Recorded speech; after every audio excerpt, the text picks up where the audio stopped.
Да? Ну, мы выйдем.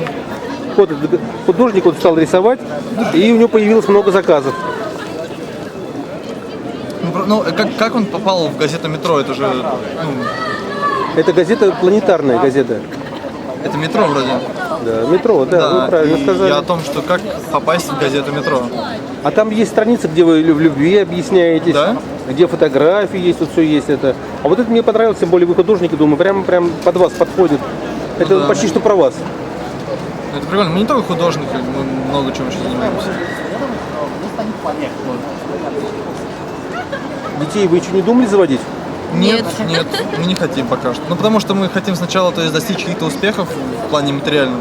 Вот. И когда мы достигнем материального успеха, то тогда уже можно содержать детей.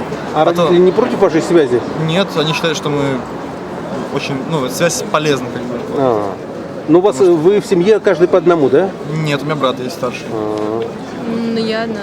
Он наркоман, кстати О, говоря. как плохо-то. Вы держитесь, пожалуйста. Денег нет, но вы держитесь. Ну да, мы держимся. Вообще деньги есть, просто они кончаются быстро. Вот. Значит, надо вам это вот завести, эту систему, и у вас тогда будет побольше денежек и больше возможностей. Я пожелал бы всем, знаете, просто научиться правильно расходовать деньги, потому что это достаточно проблемно вообще. Может, вас Аня учит деньги правильно расходовать?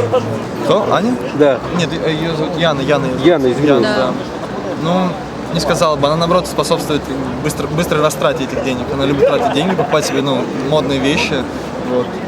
Вот и сегодня мы купили ей просто пальто за 15 тысяч, и у меня нет на проезд на метро. Я об этом. Хорошо, что ли, пальто за 15 тысяч? А? Да, серьезно, Барбаре. Бербер. А здесь секонд-хенд